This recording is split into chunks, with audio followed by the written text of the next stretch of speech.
Hello, everyone. We're here at MTAC Blackjack. This is going to be a historic interview.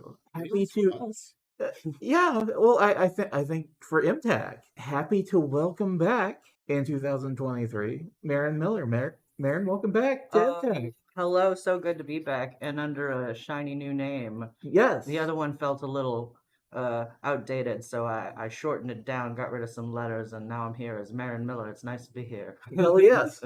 I would like to get into some things because we've had the pleasure of talking to you in the past, and I feel like it's important to talk about being a trans non-binary actor in Nashville at this particular time in our country's history. But before I do that, and that is not to say that what I'm about to do is more important. It is not. However, I am in the dream-making business. It's my understanding that your New Year's resolution for this year is to get paid for your Danny DeVito impersonation. Yes. I've got $5. What does it get me? What's a good Danny DeVito line that you like? May I offer you a nice egg in this trying time? Yeah, perfect. It's terrible. Yeah, it's Easter. It's great. It's perfect. Thank you. You've earned your pay. Thank you. Thank you. Dreams have been made today, everybody. Yes, that's right. I can go buy McDonald's. I'm so excited. Yeah. You can buy like a McNugget in this economy. Yeah, right. In this. Yeah, those are two great things to throw in where they don't belong in conversations. Number one, in this economy, and also not with that attitude. Shout outs to Amanda Miller. Yeah. So yeah, let's crank it back over to the serious side for a minute. This is your first appearance at a con as Marin Miller. Tell us a little bit about the journey that you've been on. Well, I want to say probably around 2017, 2018 is 2016 is when Yuri on Ice came out, and that was something that was like, being gay is a little different now because we're starting to see media that's made more like it's not specifically for queer people, it's just queer. And in that show, Yuri Kotsky talks about being more comfortable with expressing himself in a feminine way, and a lot of people started talking about how Yuri Kotsky was non-binary. And it was kind of hard to argue with that logic because he was very explicit in the way that felt more comfortable for him. And I was like, yeah, I mean, that is gender expression at the end of the day. And it wasn't something that I really thought about very much, but I started hanging out with more actors. And one of those people was Casey Mangelo. I hung out with them at an ice skating rink because I started ice skating because of Yuri on Ice. And Casey is one that has been very open about their gender journey, that they are not cis. And it was not something that, like, I'm not very close friends with Casey, but it was something that I've kind of watched from afar and, been silently in support of, but never really understood. And then the two of us finally kind of met, and I asked, like, what is your gender expression? I didn't know what to say, like how to ask the question. So I was like, what are your pronouns? What is your gender expression or whatever? And then, Casey told me, they were like, I don't fucking know. And then I was like, fair. But then they asked me what mine were. And I was like, nobody's really asked me that before. And I've never really had to think about it before. So I don't really know. But I'll get back to you. But I just kind of was going along with the idea that I was a woman because it was the most, it was shoved down my throat my entire life. Right. But, the more I started thinking about it, and like I got called back for several Sailor Scouts, namely Sailor Uranus and Taika, I think, was one of the stars. And like the reason why I was recommended by several established actors, including like Sam Riegel and Stephanie Sheh. Sam Riegel was a shock because we've never really worked together. But that's, I think, how kind of why they needed to stretch their arms to find as many women as they needed for that show. But when I was getting these auditions, like one of the people that had recommended me was like, yeah, I was trying to push the studio owner to audition gender non-conforming people. And I was like, am I gender nonconforming? I don't know. I guess I am. And like that's when I started thinking like, yeah, I cut my hair short. Like people kind of like react to me in a very masculine fashion, and I've always been reacted to very differently just because of the way that I've built and the way that I express myself. So finally, I started getting cast as non-binary characters, namely Izanami and Be the Beginning was the first one, and then Enkidu was, and Be the Beginning. It was really a novelty. It was not something that was focused on, and that was in like 2017, I think, maybe 2018, and that was when I really understood that I knew that Yuri was non-binary, but Yuri is also a very masculine presenting person because he exists within a conservative society.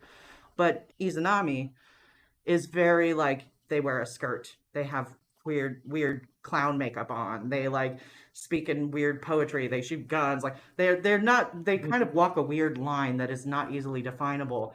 And like they had pitched this character to me as that. And I was like, at the time I was like, oh yeah, I'm a pretty like masculine person. It makes sense you would want me to voice this. And then I started realizing, oh, this is an actual identity that I can associate with. And then when I just remember like coming out of an Enkidu session and I just felt like this euphoria. And like, trans people always talk about feeling gender euphoria. And like for such a long time, like I've been wanting to act since I was very, very young.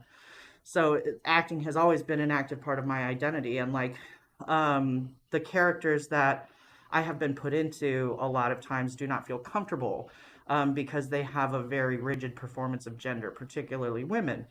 And I would like, constantly have people, I would feel like people would treat me as though I was a poor actor because I did not perform to those standards of femininity.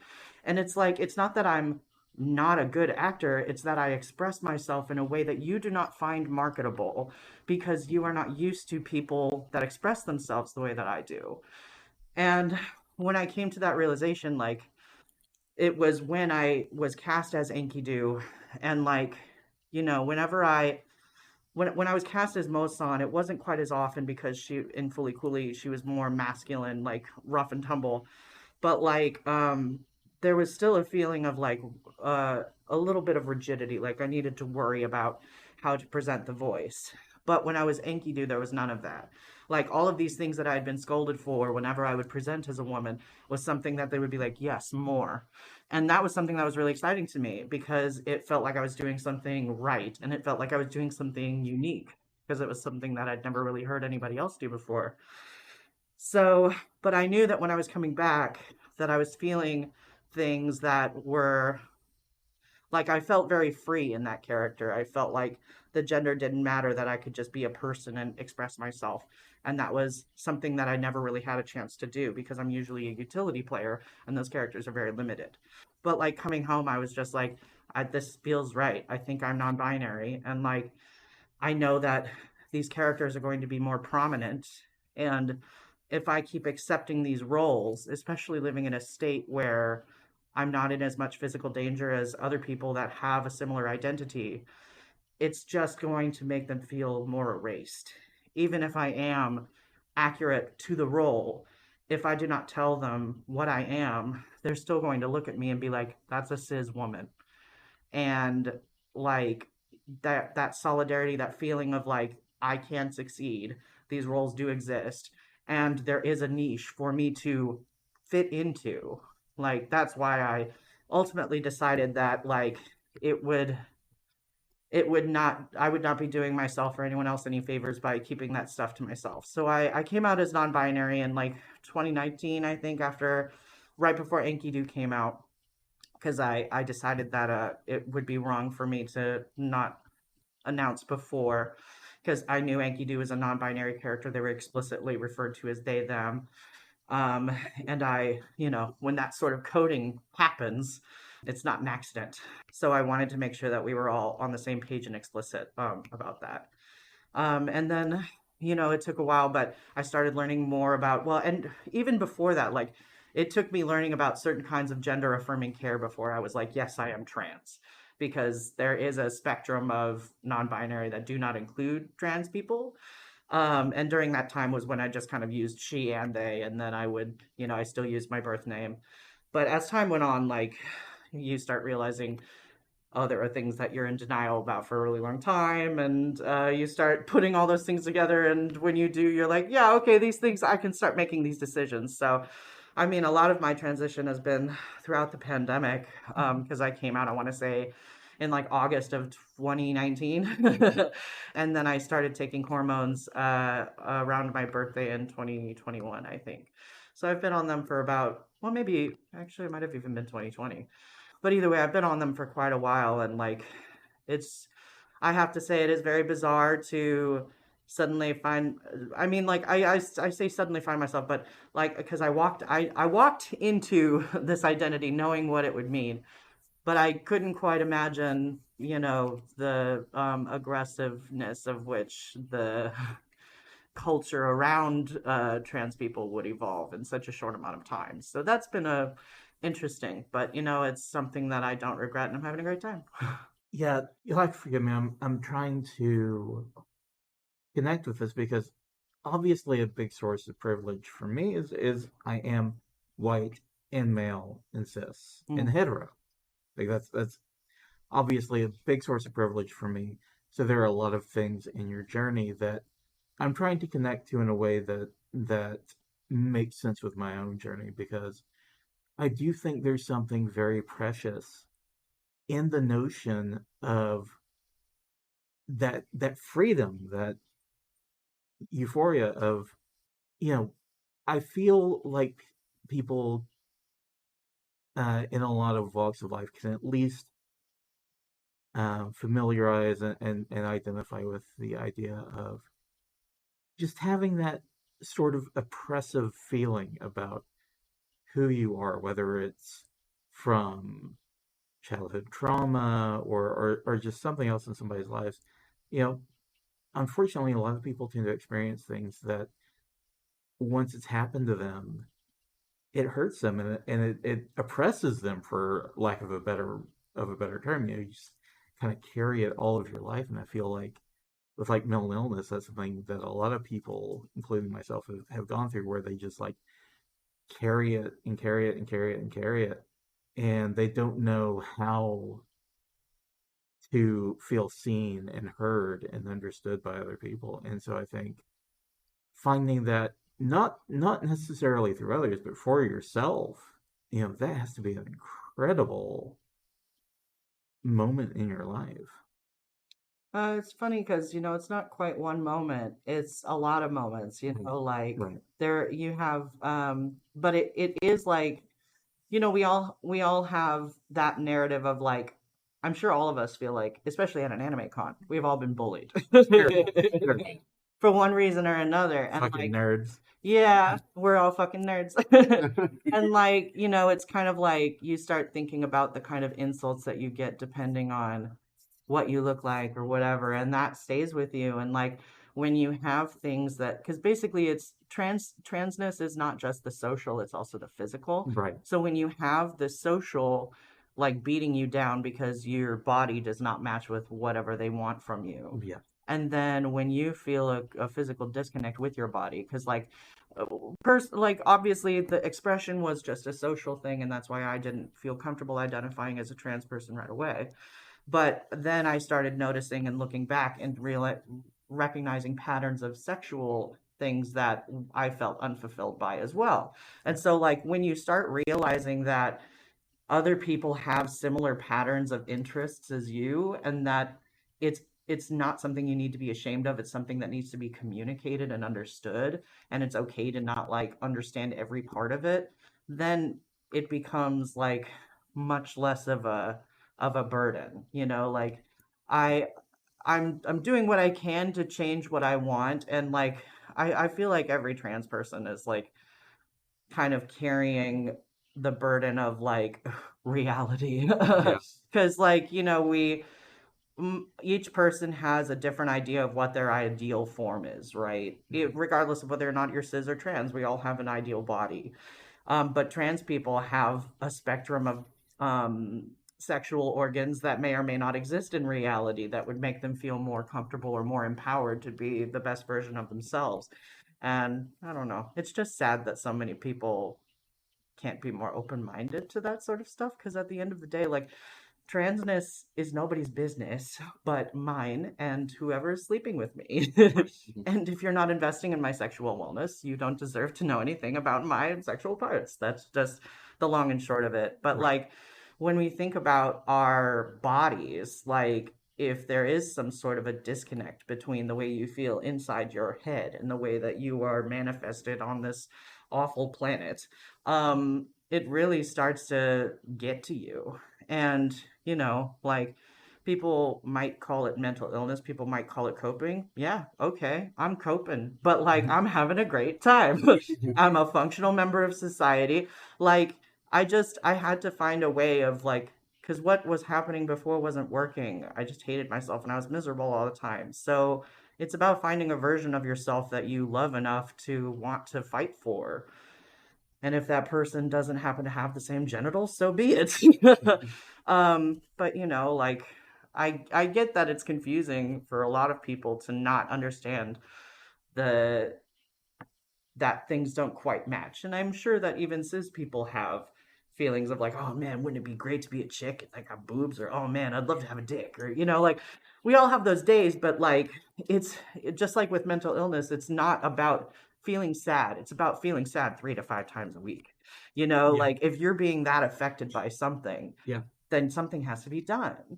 And like it's just medical treatment for some people, and some people don't even like, it's too much. Like I don't know if I would ever want to get surgery personally, because that's, you're laid up for a long time, it's expensive, there are a lot of, and that's what I mean, like we're kind of juggling with reality. Yeah, absolutely. Yeah, so there's so much to talk about. Like, and speaking of juggling reality, we have just recently gone through like a global pandemic that kind of changed everything all over again, and now we're back at cons. Yeah, They're happening again. it's so surreal. Right. And I'm sure for you it has to be like triply so, because, you're a whole new you, and it's a whole new thing. It's a whole new, like, it's all weird. Yeah, no, it's funny because I've come to MTAC, I want to say 6 years, and when I came in this year, it didn't really feel that different at all. I mean, I acknowledged before I came, I was like, yeah, this is the first con I've ever been out as Marin Miller, and like obviously Hades and Nimbus have come out since then, and I didn't know what to expect, but like everybody's been really nice, and would have I didn't even clock that it was something that other people were weirded out by until another con chair stopped by, and I was like, oh hey, so and so, and they were like, oh yeah, I didn't know how to do this. Oh, Mar- gosh. And I'm like, oh yeah, this is a little awkward, isn't it? But I do feel that way about like more so at home, like especially because I'm starting to go into studio more, and like I'll see actors that I know, and like especially like I'm probably one of the most aggressive maskers left in LA, but like it's really weird like being like, you can't see half of my face, I recognize you, do you recognize me just from my hair or from my voice, and do you even like me? I don't know, it's been 4 years since I've even looked at you. Like, so yeah, it is really strange. And like the thing that people don't understand about being trans, especially coming out during a pandemic, is like you have no idea how people in the real world perceive you, especially when you're a non-binary person. Like, and the bathroom conversation is such a central topic point, and it's so fucking stupid because like I always hear like, if I see a woman with stubble, I'm gonna punch her in the face. Well, I have stubble. Every woman has stubble. And if we have just the wrong amount of stubble, you're gonna assume that we want to like hurt you, So and that's what I mean by perceptions. If somebody just assumes, because it doesn't matter if you're cis, it doesn't matter if you're trans, that person assumes, and like it's a lot to process, and it's difficult to try and cope with being in a world where you have to like make decisions as to whether or not you will survive using a public restroom. But I honestly, coming out here, like I did talk with the staff, and they were very upfront about the fact that like they wanted to make sure they hired security organizations with like, the right kind of people that were employed, and that, they were in full of support of what was going on and aware of the fact that like my identity might cause complications with local law enforcement if somebody was weird. And thank Christ the anti-drag ban was suspended before like a few days I came out here, so there was no concerns there. But also like it's so frustrating too, because so much of the conversation revolves around trans women, that would I even be part of the problem? And then it's like, okay, it's a messy thing. But Just let people pee in peace. That's yeah. all they want. Yeah, so I mean, like, it's a really tough time for trans people, like, because in many ways we're feeling more comfortable and confident in our skin than ever, because we've had very nice little insular, theoretically, those of us who have had the privilege to work remotely and thrive in online spaces, we feel very comfortable in our digital skin. And then now we have to try and cope with the anxiety of being in a world where people are hostile if you wear a mask, where people are hostile if you're trans, where people are hostile. Gotta love it. Anyway, this is very depressing. Well, I want to thank you for just willing to be open, be honest, and just sharing your experience. I think it's just super important, and I'm really grateful that you're able to share that with us. Of course. I'm glad to talk with you guys always. And how kick-ass is it to be Nimbus? Oh my God. I love it so much. It was really funny because like when I was doing the work, I was like, this person's so pure, they're so cute, and like, and then when the stuff started coming out, everyone was like, they're so hot. And I I did not realize that everyone would want my Ussie so bad. And it's funny because, like, it's hard for me to deny, because people are like, that Ussie is face height. And I'm like, yes, you're not wrong, but my God. And God bless them. I love how thirsty the people are for Nimbus. Like, I love seeing the art. My husband would show me art of like people with their guardians, like, and their heartbeat. Like the ghost would be like, Guardian, your vitals are off the charts. And then it'd be like, shut up. Or like, Nimbus riding his little surfboard and the Guardian hanging off the bottom and stuff. Oh, it's so cute. I just love like how much potential there is for Guardians to have fun with Nimbus in their headcanons, because they're just such a fun little character, and I think like that's what people really wanted out of that character. And I got like a bit of negative attention from the usual suspects off the top, but like, oh my God, the people who Nimbus was made for, they love Nimbus, and I love Nimbus, so God bless them. Right? They're so cute. Well, you got places to be, so we'll let you go, but thank you again so much. Thank you guys. Always nice to hear from you. I'll see you again next year, probably. Thanks for listening to yet another production of the OSMcast, your podcast for everything awesome. You can find us online at awesomecast.com, OSMCAST.com, or, wherever you find your podcast, just search for OSMcast. You can also find us on the social medias, OSMcast at Twitter or on Facebook. Of course, you can also find our wonderful interview guru, the greatest living interviewer, John Robbins, at J5 is Live. Or perhaps you'd like to follow our amazing editor, Anna, at Angel Darkfire. Or just me, at It's Basil Time on Twitter. Our theme song is produced by DJ Inabito, and you can find him online at djinabito.com. And once again, thanks for listening to the OSMcast. We appreciate you.